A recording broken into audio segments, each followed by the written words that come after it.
Thank you for taking the time to come out to hear, what I'm going to discuss today.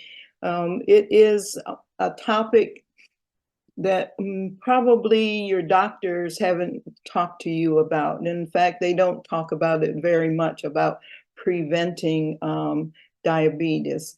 But we'll go into what I'm going to do is take you on a short journey from when it started, when they started looking at ways to prevent diabetes, and how long it took them to actually get it out to the marketplace and bring you up to where we are today. But before we get started, I'd just like you to take one arm and put it around this shoulder, your right shoulder, and take the other one and put it around your other shoulder, and hug yourself real tight and thank your body. It has been working 24/7 for how many days, how many years you've been living nonstop, right? Keeping you up and running. So just be grateful to your body for doing that. So this is our topic today. Don't wait to be told you're diabetic. Make lifestyle changes now. So that's what we're hoping that you will do. So today, what I hope to bring to your attention is what are the types of diabetes, why is it so type 2 so prevalent, and then the other key takeaway is I'm going to show you some proactive ways to reduce the probability of becoming pre-diabetic, or even if you are pre-diabetic, some ways to pivot and go back to being non-diabetic. So here are the different types of diabetes. So we have diabetes type 1, we have the pre-diabetes stage, we have gestational diabetes, we have diabetes type 2, and then we have, this is kind of one that they're talking about now. They're calling it diabetes is unofficial type 3, or they are calling it the sitting disease. So these are the types that are prevalent right now. And I'll just tell you this, I'll show you the differences. So you probably have heard about type 1, and normally people are affected at a younger age with the type 1, but this one is caused by an autoimmune reaction. And so what happens with that is it's hereditary, or it could be some environmental cause that causes the cells to be destroyed in the pancreas. So with these persons who are impacted with type 1, they will always need to take insulin, no matter how long they live, but they can still manage it better while making sure that they're eating proper foods. And then here is pre-diabetes. So this is what I have concentrated on, people who are pre-diabetic. And so there is a huge number of people in the world who are pre-diabetic. And as you see here, they're saying 1 in 3 people have this condition. And so the blood sugar is higher than normal when you're pre-diabetic, but it is not enough to be diagnosed as diabetic. And the thing is, when you get to this stage, you are at risk for type 2 diabetes, as well as heart disease and stroke. So this is not a safe area, and you want to keep an eye on that. But we'll go into this a little bit further. And gestational diabetes is impacts women who are pregnant. And so about 50% of the women who have this kind of diabetes can go on to develop type 2. However, if they, monitor their intake, their food intake, and, watch what they're doing and become active, stay active, their blood sugar levels can go back to normal. But this is a critical stage right here. You want to be really careful about that if you get diabetes gestation. Whoa, gestational diabetes. Type 2, about 1 in 10 people have this, and it's the most common type. Normally, it used to affect people after they became, in their 50s or 60s. Now we're starting to see it start much earlier. So with this one, it depends on the severity of, your condition, whether you need to just take pills or if you need to take insulin.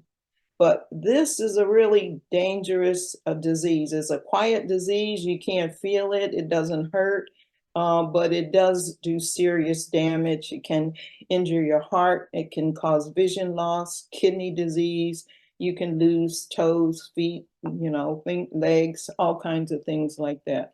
So if you get type 2 diabetes, you really, really want to get that under control.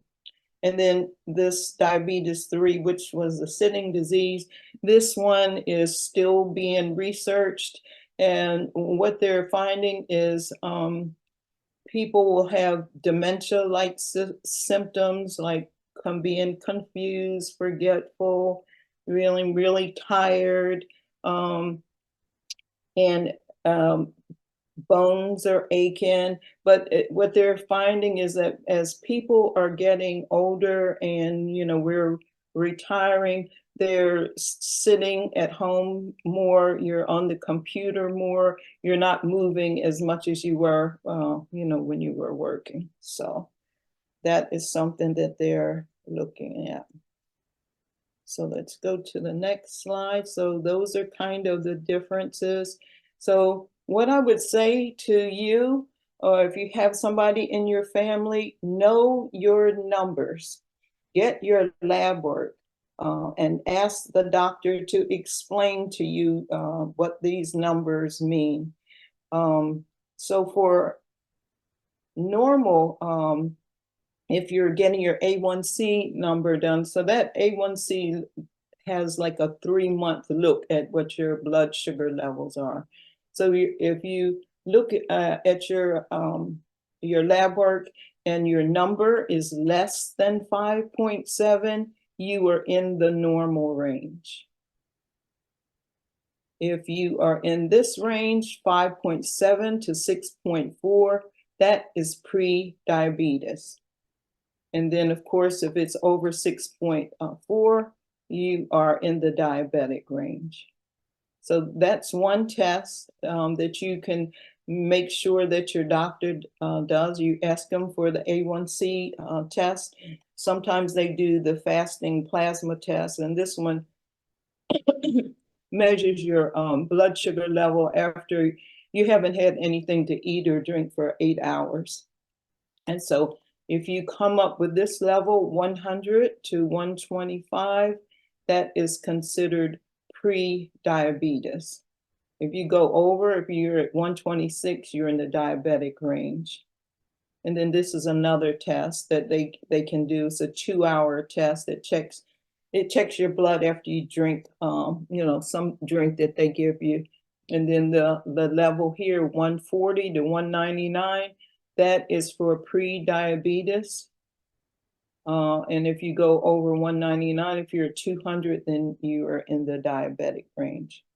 So they can do any of these tests, but these numbers if you can give them this PowerPoint, people, everybody can have this so they can know, what to look for when they get their numbers.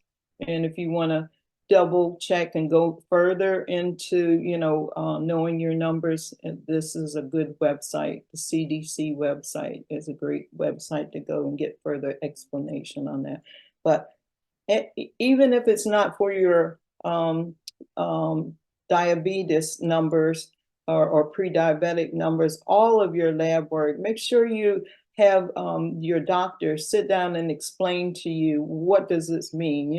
They'll say, oh, everything looked good. Well, what does good mean? look at the numbers because it'll have a range on there, from low to high. And if you're close to the high range, you probably need to make some adjustments. So that's really important.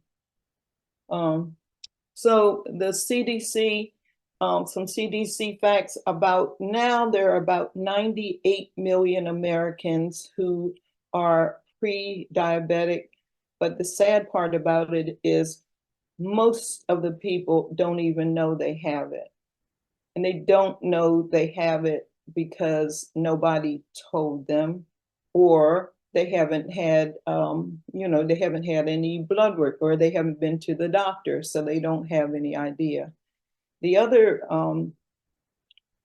statistic that's really kind of troubling right now is type 1 and type 2 are both on the rise for youth under the age of 20. So this right here, type 2 for to be rising in the youth is really not a good thing to be happening. But this is what is happening right now. And I'll just share with you why it is happening. But here's another link here. And you can get a copy of this presentation, and you can go there and get some more information on that.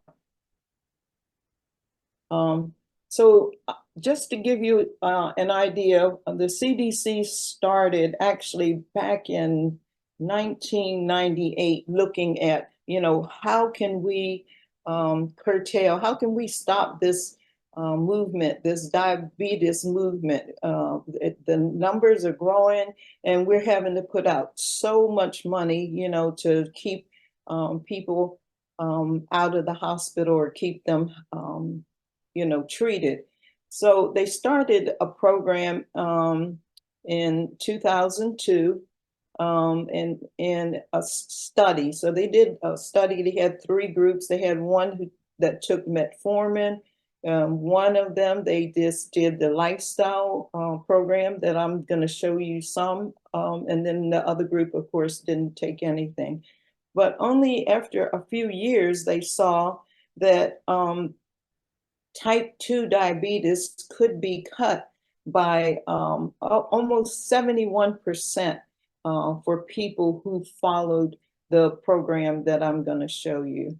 And it was a much better percentage, a much better return than it was with the metformin group. So it was then that they realized that this, we have a good solution here, but as you know, with the federal government, it takes a long time for things to come to fruition. So it wasn't until 2016, when I first was certified, when they actually started rolling out the program to the public.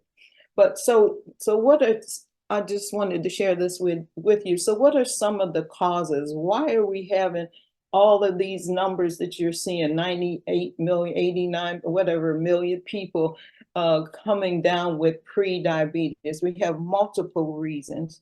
One here is the fast food industry and the factory food. So these two organizations are a major cause for what's going on right now. Factory food is just food that is prepared, like, from all kinds of baked goods, cereals, ketchup, all the foods that they have added sugar to that we're not aware of.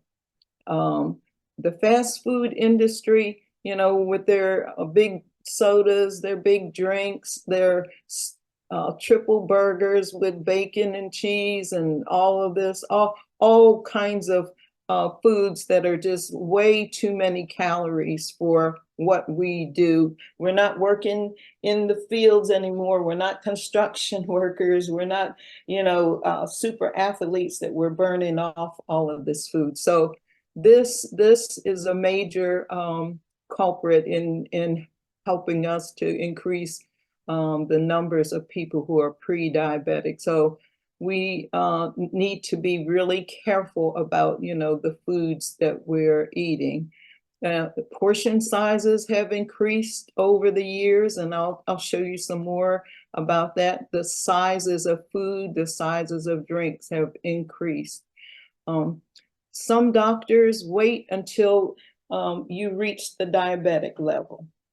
I have heard several people in my class saying that they did not know, the doctor didn't tell them until they became diabetic and they offered them medication. That's when they found out. Um, and why they're doing that, we're not sure. I worked at a hospital where some doctors would refer people to the program and some doctors just would not do that. Some patients feel that diabetes, but being in that range is okay. Some people say, oh, I'm good, I'm pre-diabetic, I'm not diabetic, so, I can handle this. So they don't, come in the program. And so then also what we're seeing, of course, is, our jobs are becoming less active. We have mostly everything is on the computer now. So many remote jobs are on the computer. Even if, you're in the office, computer is like the focus of everything. Just like now we're doing Zoom. If we were in a live class, face to face, we might be doing some more activity, but this is the nature of, what's going on now in our world. And so this medication side effects, this is another big issue right here. I've had people in my class, there's certain drugs, certain medications that will cause the blood sugar to rise. And if you don't know it, you have your blood work and they'll say, oh, well, your blood sugar level is up, and you're like, oh, I'm eating all the right foods. But if you're taking like some of the steroids, some of the meds for asthma, if you're taking medication for anxiety, there are certain medications that will raise your blood sugar level. The other thing, and I'm just going to go down here, is check your thyroid level, because if your thyroid levels are off, this also can impact your blood sugar level. So before they start giving you, other medication, you want to make sure. Say if you're taking asthma medicine, and then they say, oh, your blood sugar's up, we need to give you metformin or some other, medication, or you want to make sure you check that drug and see if that is the thing that's impacting you, and you might want to switch medications. So of course, we are in more stress. We are living in a world where there is a lot more stress, I think, than, before. Since COVID, things are really changed a lot. And so this we have to manage, because stress causes, prolonged stress can really cause serious health conditions. In addition to raising your blood sugar level, it can, impact your heart and things like that. So we want to make sure that we're handling stress. So what happens when you're under like just normal stress? Your body is meant to be able to handle it. So it'll secrete some hormone called cortisol, and that's so good. That's okay for a short term. But if you're constantly under stress and you're constantly having that hormone cortisol secreted, and adrenaline, and it's a constant thing, that can damage your arteries, and you don't want that to happen. So we have to get stress under control. And then dehydration is really important. And this really impacts people who are diabetic, because they don't drink enough, then their blood pressure can go really low, and then their blood sugar level can go up. So these are some of the reasons, some, and these are the ones that I saw a lot in my classes. So, we'll pay attention to those when I go through the rest of this. So this slide here, just when I was talking before about portions, you'll see here how portions have grown over the years. So you look back to 1955. So who was born in 1955? Anybody here on this call? I see a thumb going up. Okay.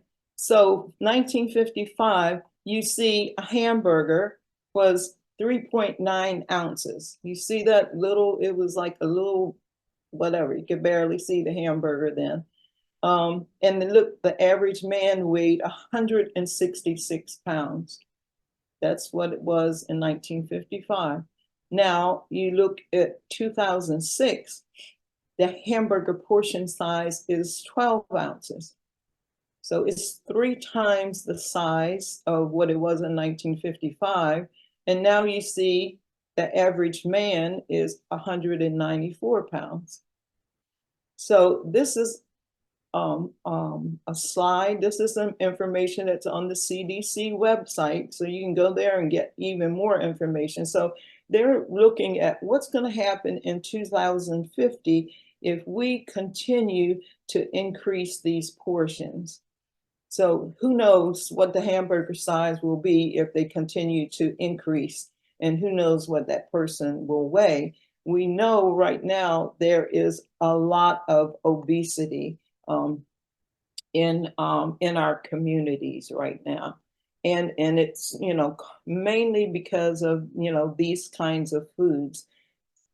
So you look at this, so this is like 3 times the size. So hopefully we won't increase it anymore. We won't increase it to, a bigger burger, because that's only going to cause even more trouble.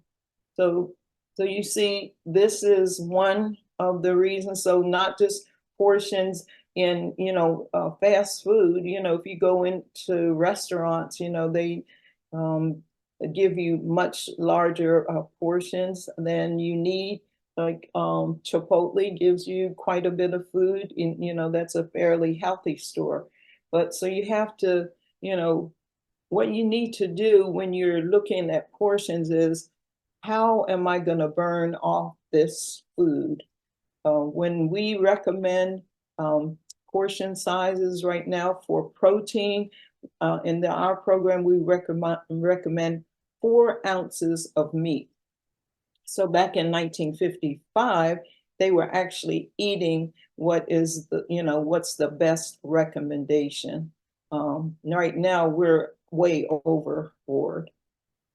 So, do you want to see if there are any questions now or any comments before I go? Yes, we have something here from Barbara. Juvenile diabetes type 1 and 2, is it hereditary?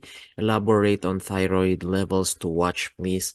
Risks for pregnancy and or getting pregnant if type 1 diabetic. So that's from Barbara. Is it hereditary? Was that the question? Yeah, if juvenile diabetes type 1 or 2, is it hereditary? Yeah, one is more hereditary, yes. I don't know of a juvenile diabetes too. If I don't know that there is a juvenile diabetes too. Right. Mm-hmm. And was there another part to that? And yeah, elaborate on thyroid levels to watch and pregnancy risks. Levels to watch for um on Thyroid levels. Or maybe Barbara, thyroid. if you are there, Yeah, if we Barbara. could call on Barbara to expound the question. Mhm. Would you like to do that, Barbara? Hold on. Yeah, am I muted? Oh, I think you Can you hear Barbara, guys? Can you Yes, hear me, Uh, Grace? uh, yes, all right. You had Yes. mentioned back about the thyroid levels, another test to keep an eye on. You gave us the range for the diabetic numbers. Can you give us some numbers on the thyroid to look out for? I don't have those numbers. You can talk to your doctor about that because I'm not quite sure what, what would be a level that, I'm not sure if it's specific to the person. So I can get some, do a little bit of research on that. Because what is a high level or what's a low level. I just know I've had people in my class say that their thyroid was underactive, and so they were, but I don't know what their range was, but I can check that for you. Okay, thanks. Uh-huh. All right. Um, so Julia here, we're gonna allow her to talk. Okay. Uh, Julia, are you there? I'm here. Thank you so much. For some reason, I can't see everybody, but thank you. This has been awesome. I'm really enjoying it. I'm the restaurant administrator with the ARC of Montgomery County, and we support a lot of families that have type 2 diabetes.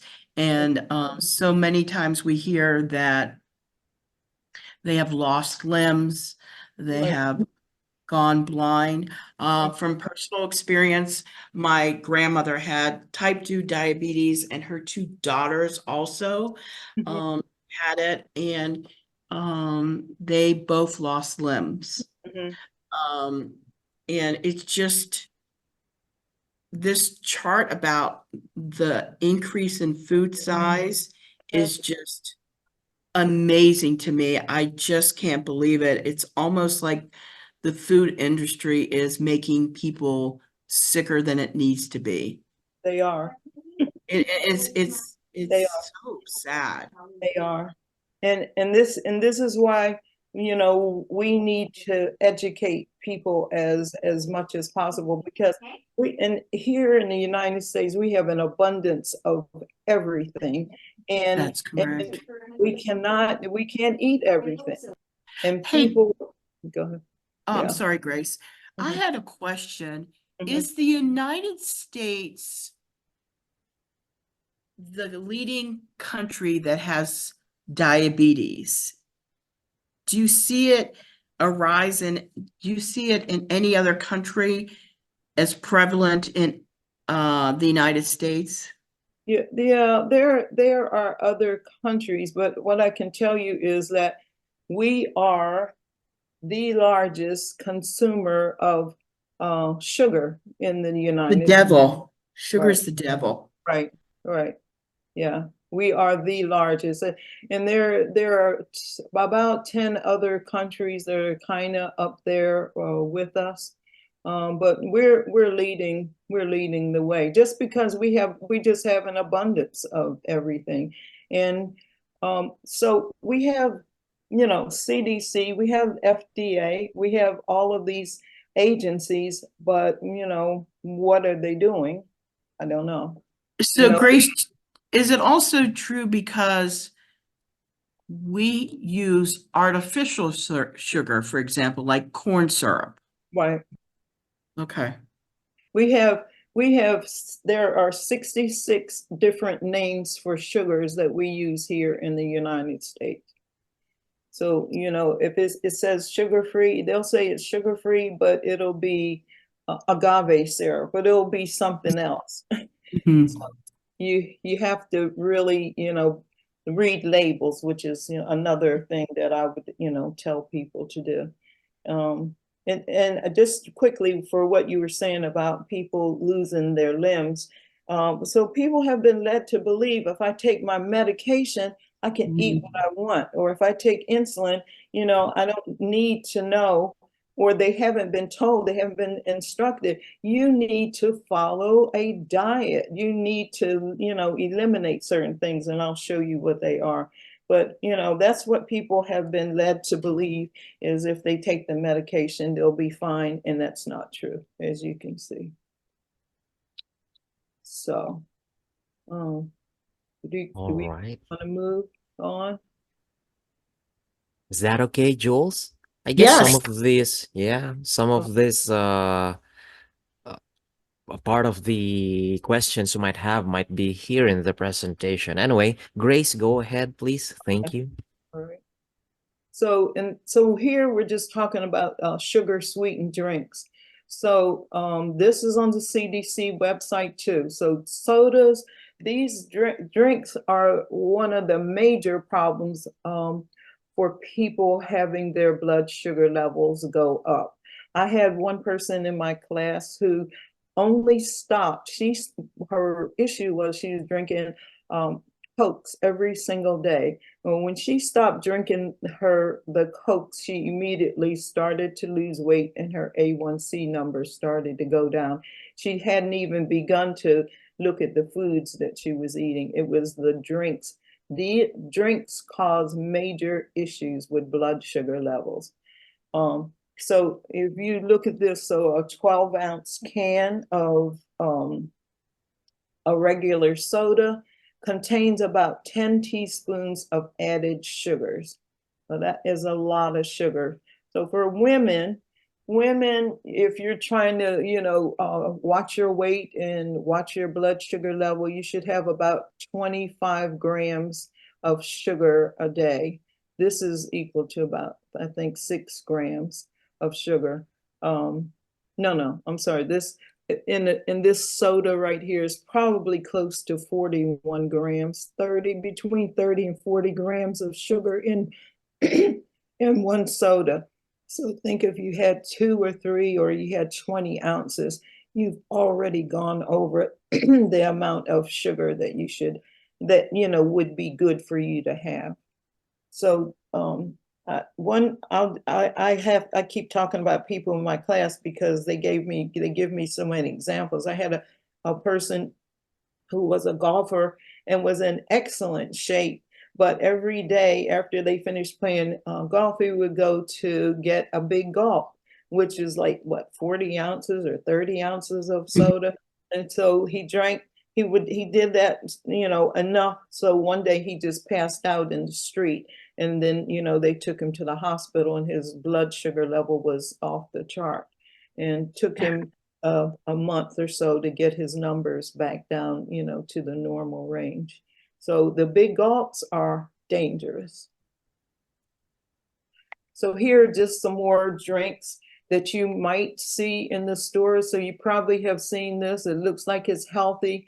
It's a kind of a smoothie that they sell in the store, but this particular one has 60 grams of sugar in it.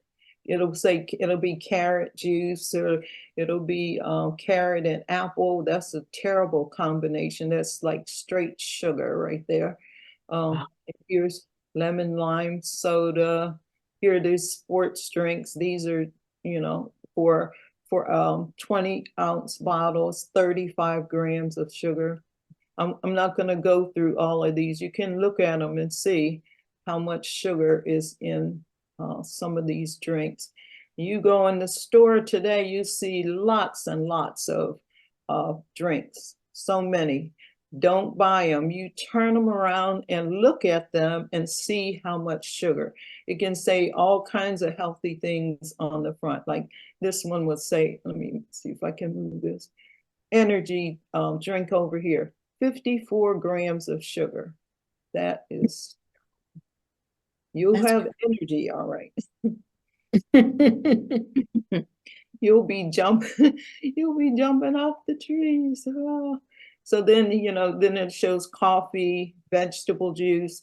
So one thing with the vegetable juices you want to look at is how much sodium do they have in there. Some of the vegetable juices have a lot of sodium.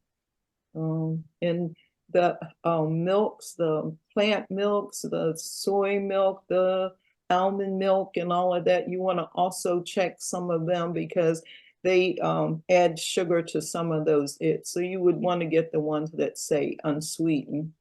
And then here's skim milk. So milk just naturally has sugar in it. So it has about 12 grams in 8 ounces. So the best thing, of course, is to drink water. You can drink tea. You can add fruit to your water. In the summertime, I like to add cucumber and lemon. That's a really refreshing drink. And you can put all kinds of fruit in your water to flavor it if you want. So what is the problem? So what we say is eat the fruit, not the juice. Because what happens with this fruit juice is there is no fiber in it, and it goes into your system and it just turns immediately, your body it starts to process really quickly, and it shoots up your sugar level really high. If you have fiber, if you eat the orange or you eat the apple, then that slows it down so that the sugar is, from the fruit is just slowly being sent to your cells. So drinks are, what's wrong here? See, it won't move. Oh, there we go. Yeah, so drinks are a problem. Portion sizes are a problem. And then here's what we're also dealing with now are magic pills and diet plans. So how many diet plans do you know about? Currently there are about 14 new diet plans that are out there. They have the paleo diet and the keto diet, and they have lots of diets that are out, and you can try them. Some are, say that, within a month you'll see results. Some say, 2 weeks and all of that. So if you are familiar with any, have you tried any? You can just raise your hand if you've tried any diet plans. And if you had any successes, then that's great, that's good. And are you still following the plan?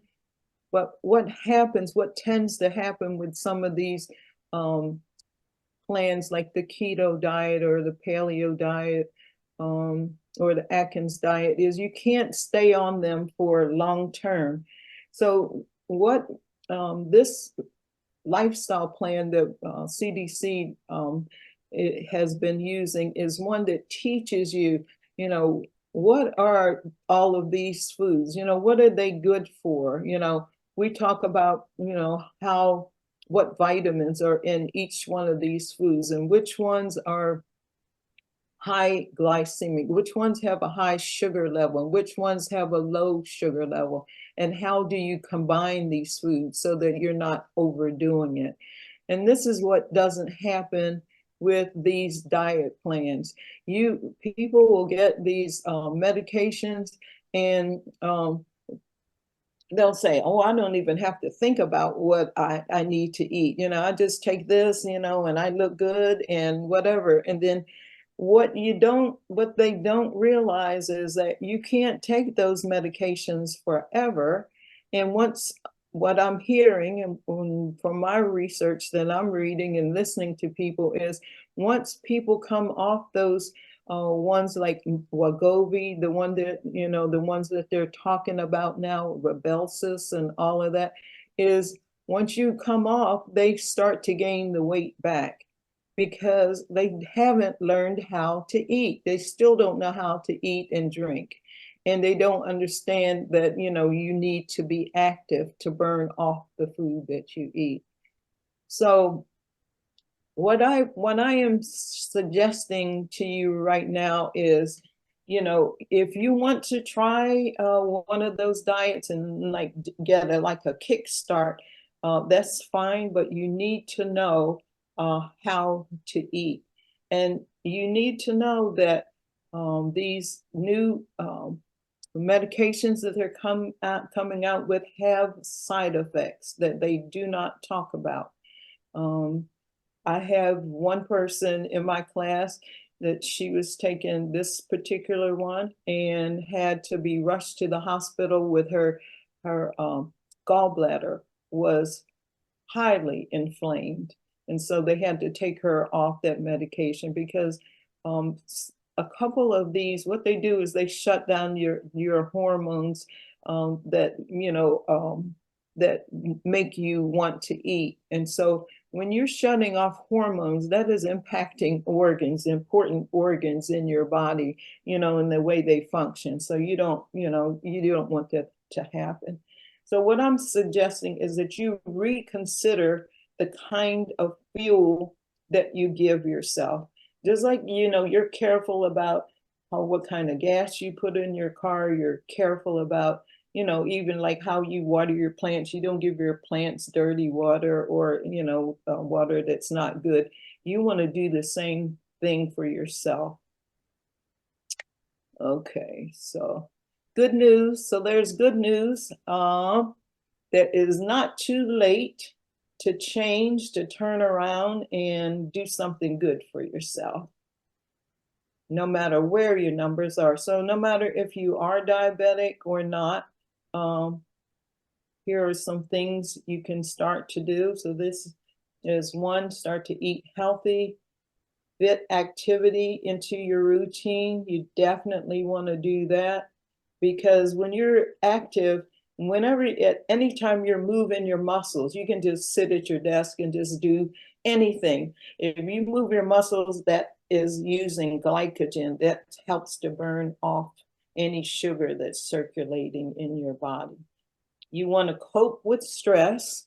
You want to find a way to cope with stress because stress is, this is what causes people to stress eat. This is what causes people to get pizza or get, extra ice cream or, eat macaroni and cheese, to eat foods that, feel soothing. So you want to deal with that because even if you eat those foods, the stress will still be there. So we want to figure out a better way to handle the stress, overcome any challenges, and stick with lifestyle changes.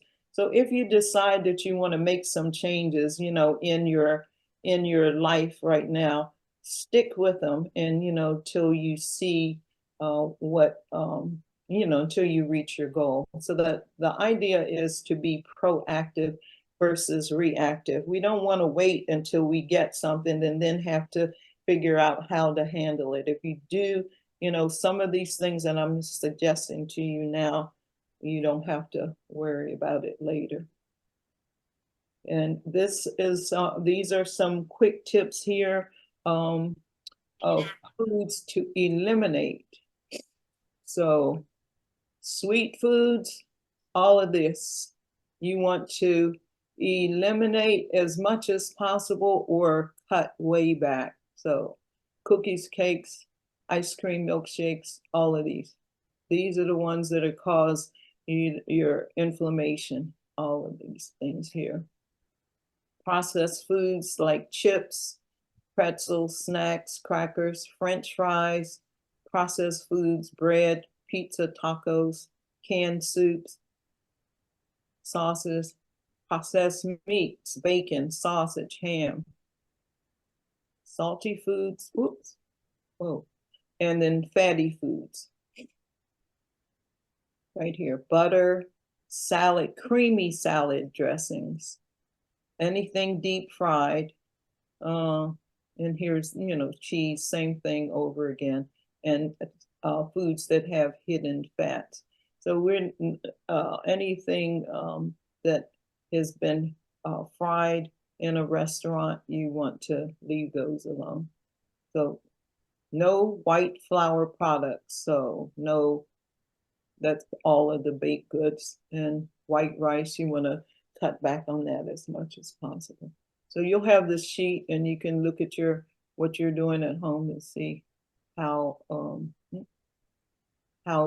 you're doing there. And these are the foods to increase.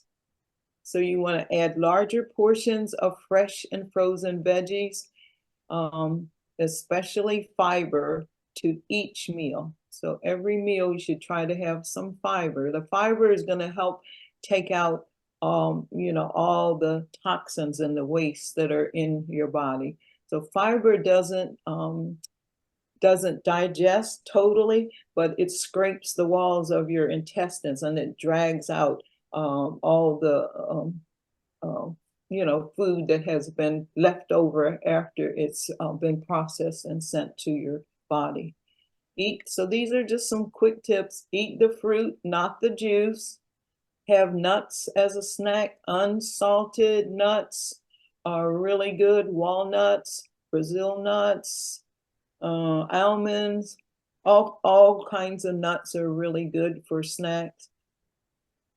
Don't eat too many because they can cause you to gain weight too. Everything has to be kind of in moderation.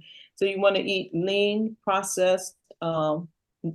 non-processed meats, wild fish if possible. You're seeing a lot more farm-raised fish. Try not to get those farm-raised fish because it depends on who's raising those fish and what they're feeding them, what those fish are going to be made up of. Black beans, kidney beans, lentils, these are all great sources of protein.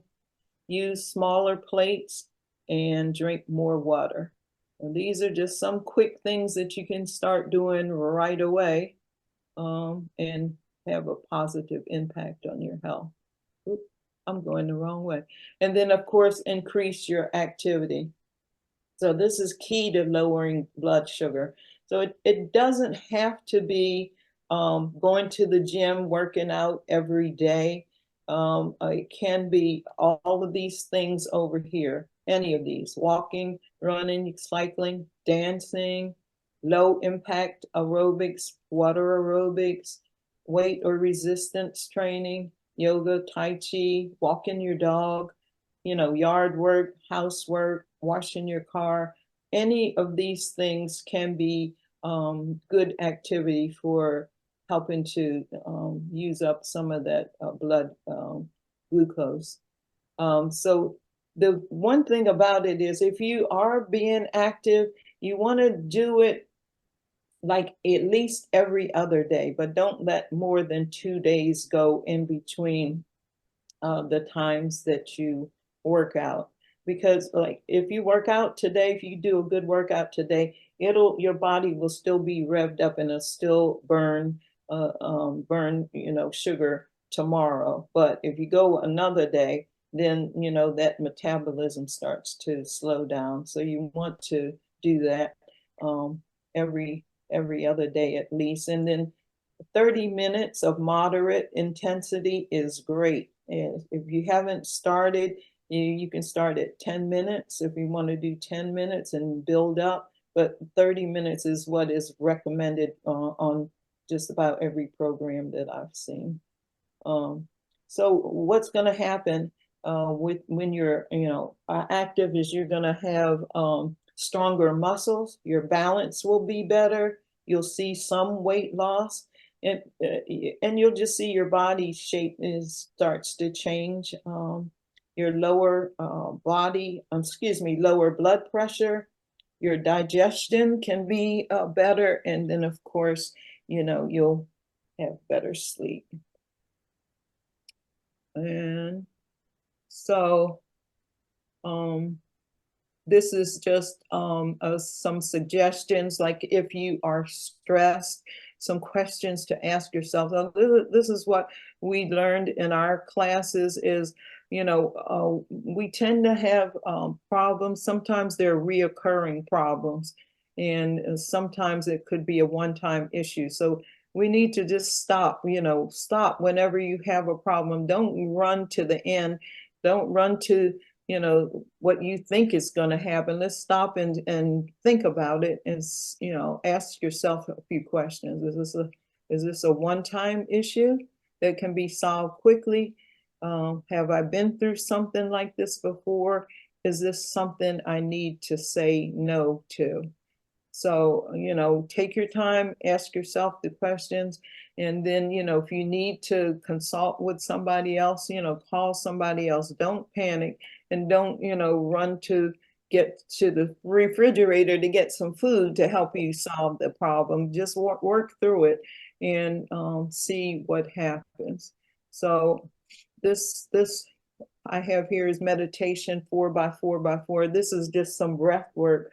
Like if you happen to find yourself in a stressful situation, you can do this like 4 times. You breathe in 4 to the count of 4, hold it to the count of 4, and then breathe out to the count of 8.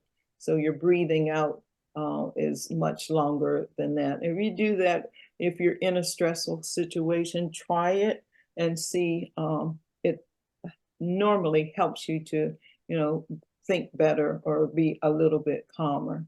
The major thing is, when stress happens, just stop in the middle of it and, give it a little test, give it a little examination and see. So what I'm just going to suggest to you is if you are pre-diabetic and you want to do something about it, think about these are some things you can do. A lifestyle coach can help you with a plan. And then there'll be like, the person to support you, throughout the process. You might want to get a nutritionist. They can help you create a balanced meal plan. That is important. And then of course you want to, if you have a personal trainer or you have, a gym or you have any program, you want to, get that lined up. And then hopefully you have a medical provider who is knowledgeable and caring and, will be interested in what you're doing and support you too. So these are important things to do. So these are some ways you can do it one-on-one. You can do one-on-one coaching. You can do a virtual small class, kind of like what we're doing now. Or you can, this program, the CDC Zoom program, is 1 year and it's in person or it can be on Zoom. So those are your options. And if you want to find a class, I can help you find one. And this is the link here. That this will take you to all of the different programs that are approved to do the diabetes lifestyle change program. So the sooner you begin, the better. It's never too late. And this is just a culmination of all the things that we've talked about today. And any questions? So I'm finished. There with the Beautiful. We just, this is perfect timing. We have 5 minutes to check out some of the questions here. One thing here, can eating a lot of natural fruits increase your sugar levels? I know you mentioned like do not, eat the fruit and not the juice. Well, can you please take on this question? Natural fruits? So you don't want to eat an abundance, at one time because your body has to process it. And so what we do is we look at like which fruit. So the berries are they're the lower glycemic fruit. So they have the lower amounts of fruit. And then you have like pineapple and watermelon and mango, that have more amounts of sugar. So you don't want to overeat those either. So knowing the glycemic level helps you to know how much of the fruits you should eat. So there's charts that have the glycemic levels, with of all the fruits. Okay. So like if you had a fruit salad, you wouldn't just put a lot of all of the high glycemic fruits together. Okay, so Joan here mentioned like a while ago 66 different names for sugars. How does a layperson keep up to know what sugar or sugar substitute they are consuming besides carrying that long list? Is there like a clue? Yeah, it's hard. It's hard because they're constantly coming out with new things. So, you just look at the label and it'll say, they have to say how much added sugar is in there. And then, like, there are some that the common names, there are common names for, you know, things that are sugar replacements. And like now they're using stevia, but stevia is not man-made. That is a plant. So that's a pretty good substitute. But if you see Splenda or some of the other names that they're using, those are man-made. So that's why we say try to eat as natural as possible. You know, canned foods, or you know, or what kind of drink was she? What was she talking about? Uh, Probably, you know, anything that you encounter on a Uh-huh. day-to-day basis at the Yeah. shelves. Yeah. It is mind-boggling how the numbers of you know, substitutions that they create. And that's what we do here in America. Yeah. Mm-hmm. All right. So, ladies and gentlemen, we have the final 2 minutes. Uh, an attendee here is asking if we could post the link for the support, the one that was mentioned in your presentation. Anyway, for everybody, we'll be sending the presentation to you using the email. So we'll just be editing the replay of this episode.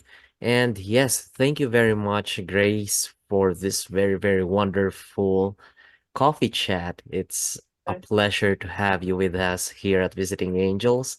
Thank you. And to end, I would just like to invite everyone for the upcoming coffee chat again on the third Wednesday of the next month. It's about solo aging. So you'll be discovering practical tips and expert advice on navigating the challenges and opportunities of aging autonomously. The link is in the chat, and you'll also receive a link via email, okay? So I guess that's it. 1 minute, Grace, if there's Okay. anything you'd like to say. No, well, thank you for allowing me to come. I'm always excited to be able to share, you know, this information. It's so much and it's changing. You know, we have to be proactive. We have to take care of ourselves. Can't wait for the food industry or our doctors to take care of us. Again, thank you. I'll just release you now. Make use of the great knowledge that we have gotten today. See you guys next third Wednesday. Bye bye. At Visiting Angels, we're committed to enriching the lives of elders and their significant others. Our monthly coffee chat sessions aim to make your lives easier and better by providing quality information from our expert panelists. We're here to elevate your quality of life, offer practical wisdom, and ensure you have access to valuable insights. See you again next third Wednesday of the month.